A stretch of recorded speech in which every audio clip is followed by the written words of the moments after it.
적시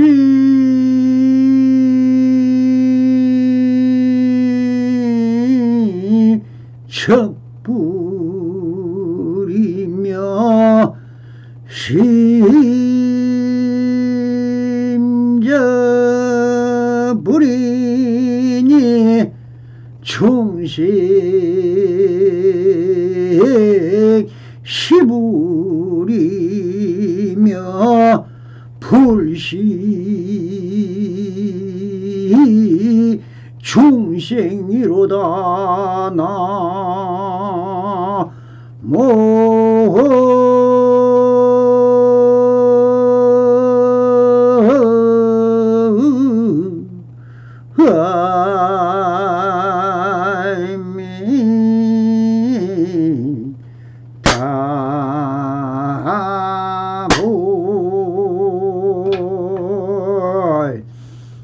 반갑습니다. 시방밖에 배만하시 우리 불보살님들과 오늘도 이렇게 불불상응하옵니다. 평상심이 도입니다. 언제나 안심임명하셔서 본불볼락하옵소서. 바람이. 자, 오늘도 조사선 우문록 실중무효 제22번 조사선은 아직 하지 못했다 하는 주제로 본문을 따라 그 안에 숨어있는 현지를 한번 쳐다보시기 바랍니다. 운문선사가 못더 한 법을 보이시다. 양산스님이 열에서는 사형이 알았다 하고 인정하였습니다만 이라고 한 말을 꺼내는데 어떤 스님이 물었다. 운문선생가 한때 법을 걸어가셨다. 이렇게 말씀을 하십니다. 양산스님이 열에서는 사형이 알았다고 인정하겠습니다. 이라고 한 말을 꺼내는데 어떤 스님이 물었다라고 하십니다.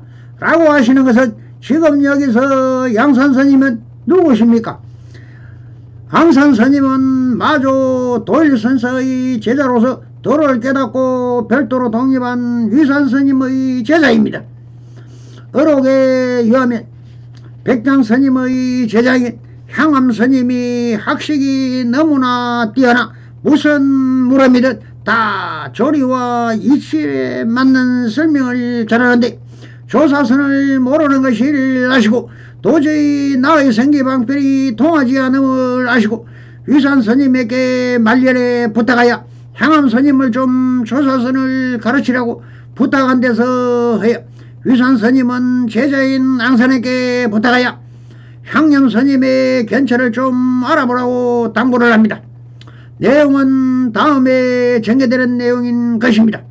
그래서 열애선과 조사선은 좀 다른 점이 살펴본다면 열애선 조사선에 대하여 설명을 드린다면 우리는 안다는 것은 대상 즉 상대를 아는 것이다. 내가 누군가를 안다고 하면 그 아는 것은 나를 대상으로 삼았을 때만 가능한 일이다. 그런데 이미 대상이면 그것은 내가 아니다. 그래서 아는 것으로 주제 미분의 부모 미생전의 소식을 대신할 수 있을 것이다. 향엄은 백장의 제자이다. 향염은 부처님의 경전뿐만 아니라 모든 학문에 조예가 깊어 일체 질문에 막히는 데가 없었다. 백장은 그 점이 걱정이었다.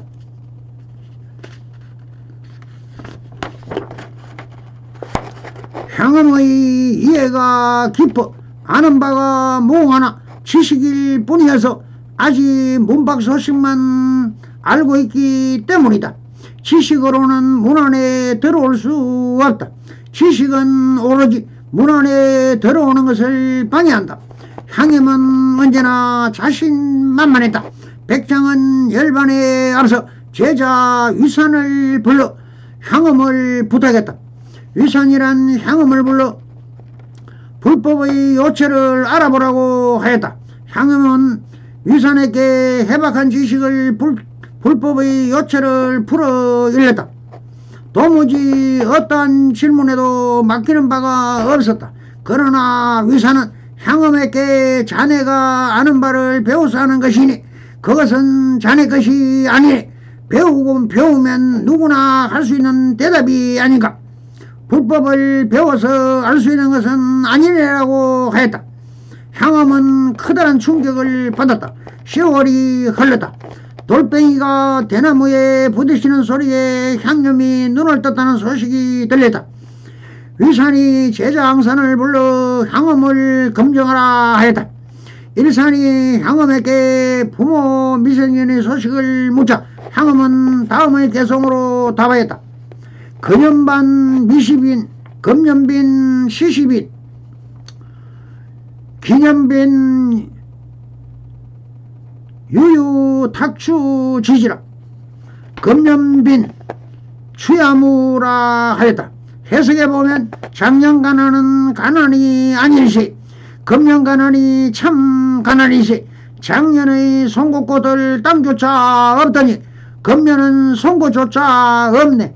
양사는 이 개송을 자네가 여러 선을 알았다고 하겠으나 조사선을 전경하였다는 것은 꿈도 꾸지 말게라고 하였다. 이에 향엄이 양산에게 눈을 찡긋하였다.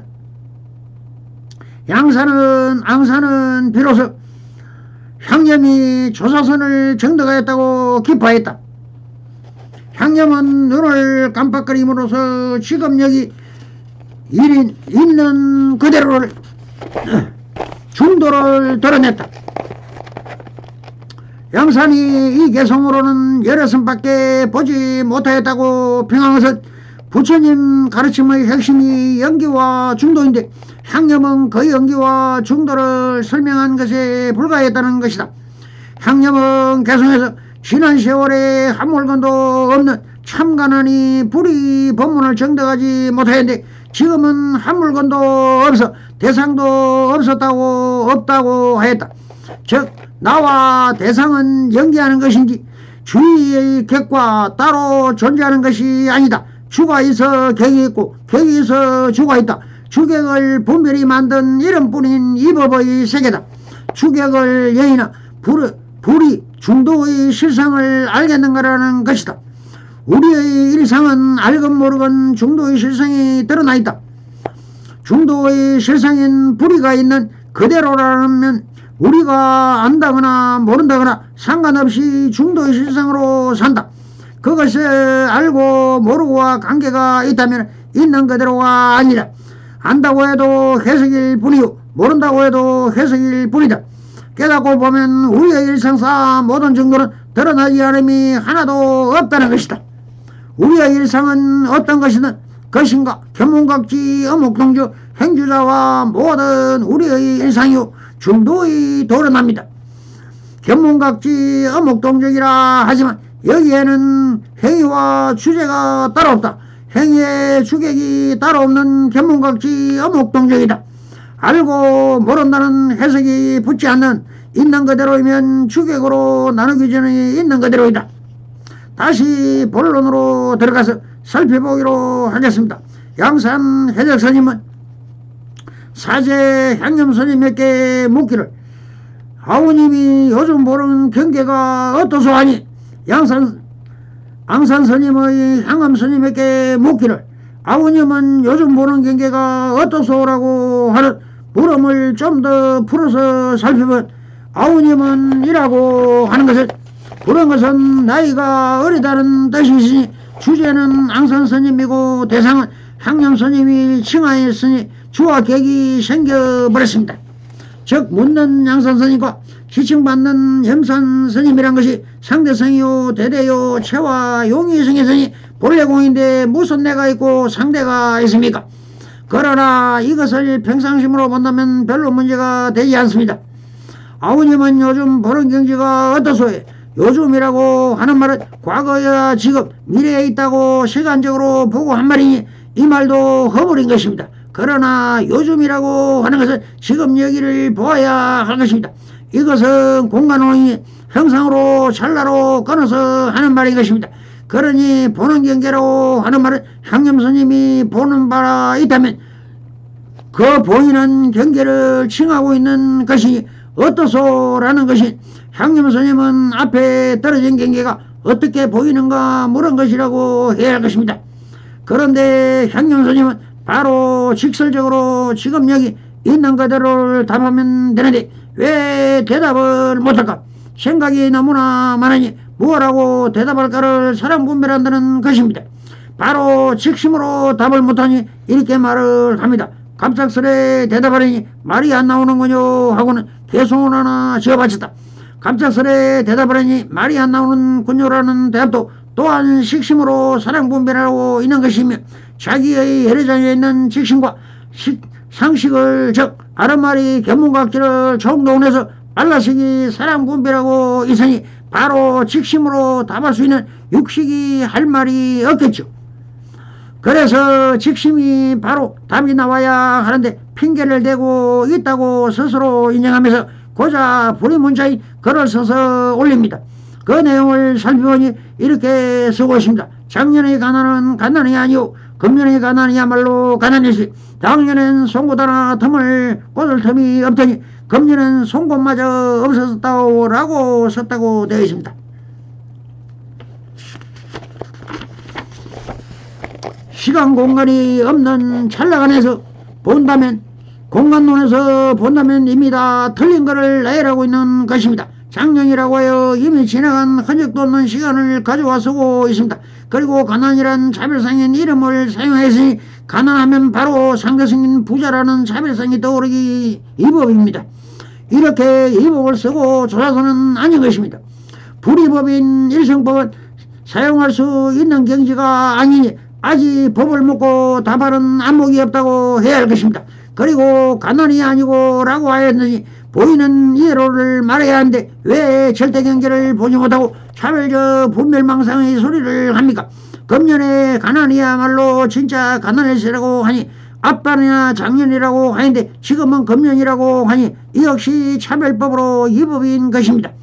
그 다음 말은 가난 진짜 일세 하였습니다. 전부 다 상대법으로 글을 쓰고 있습니다.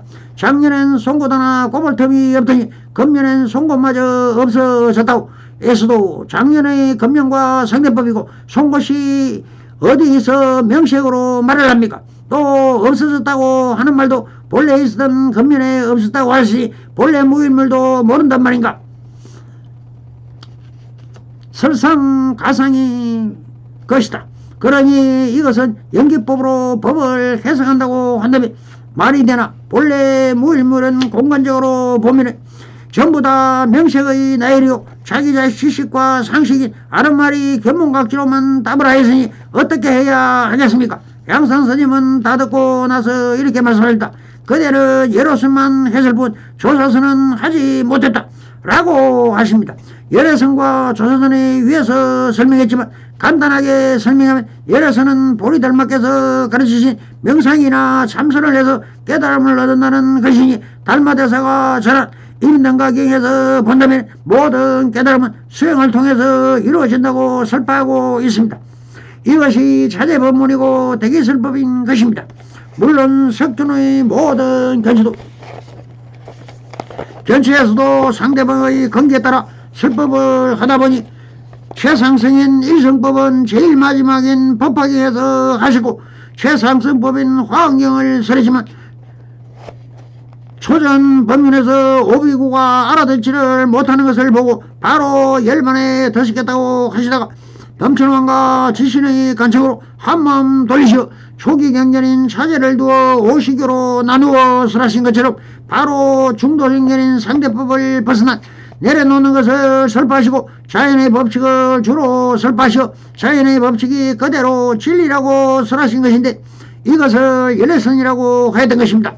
육조 해능선사에 이르러 본래 무일물을 근거로 하여 이 우주 전체에는 한 물건도 없다라는 주제로 공사상을 도입하여 조사선을 이어 8대 조이 마조 도일선사가 적심적부를 설하시어 신법계를 근거로 삼아 마음이 그대로 붙이라는 말로 세워진 것이 조사선 것이라고 보아야 할 것입니다. 그러니 앙선스님이 열어서는 알았지만 조서서는 꿈도 꾸지 말기라고 하시니 향암스님이 이렇게 되물었습니다. 무엇이 열어서입니까? 라고 물었습니다. 그러나 원문순환 양선스님은 묻는 말에 대답 안 하시고 이렇게 열어서의 성기방패를 사용하여 이렇게 행위처를 보여주십니다. 스님께서 상대인 하고는 다시 부채를 들고 말씀하셨다. 나는 이것을 부채라고 부르는데 그대는 무엇이라 하겠는가?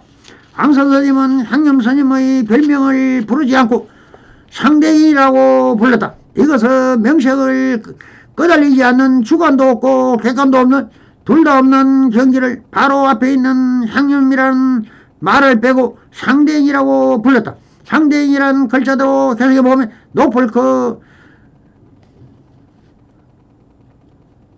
큰 사람이란 말인데 이것은 상대성에서 벗어나 지금 여기 한 물건이 보이니 그냥 상대인이라고 불렀던 것입니다.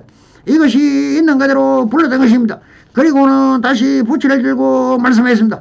라는 것은 주관과 객관을 다 벗어난 일성법인 일심법께서 하는 말이니 말은 말이 아니오 말 아님 아님도 그대로가 말이라는 뜻입니다. 하는 말이니 이것은 중도 정견으로 말을 하는 것입니다. 그렇게 운을 떼고서 나는 이것을 부채라고 부르는데 그대는 무엇이라고 하겠는가라고 물었습니다. 여기서 부채라는 것은 무엇입니까? 대나무를 쪼개 거기에 종이를 붙인 한 물건에 무엇이라고 불러야 대중들이 다 알아볼 수 있을까 하여 붙여진 이름이 부채인 것입니다. 그런데 안선스님은 부채라는 명색을 섭외했으니 향염스님은 대답할 명칭이 없으니 말을 못합니다. 그럴 때 부채를 빼앗아 버리고는 부채가 없을 땐 어떻게 하겠습니까? 라고 반문했어야 하는데 아직 그런 성기방패를 없었던 아무런 말을 못합니다. 대꾸가 없자 스님께서 말씀하셨습니다. 부채 위에서 설법을 하고 등용 속에 몸을 숨긴다. 어떠한가? 향염스님이 대꾸가 없자 스님께서 그냥 자기 마음을 표현하고 있습니다. 부채 위에서 설법을 하고 하신 것은 본래 공에서 한 물건도 없으니 이 몸이 환화공신이라는 것입니다.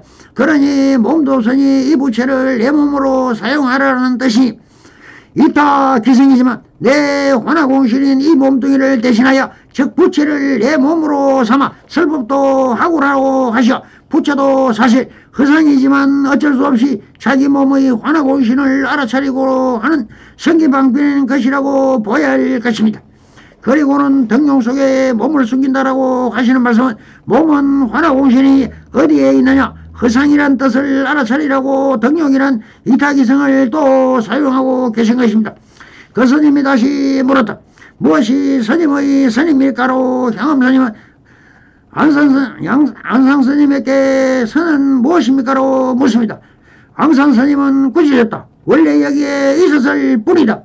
원래 여기라는 그것은 지금 여기라는 것이고 있었을 뿐이라는 것은 상대를 벗어난 있는 그대로일 뿐이라는 말이다. 성불이전 맨소서 엄반 감성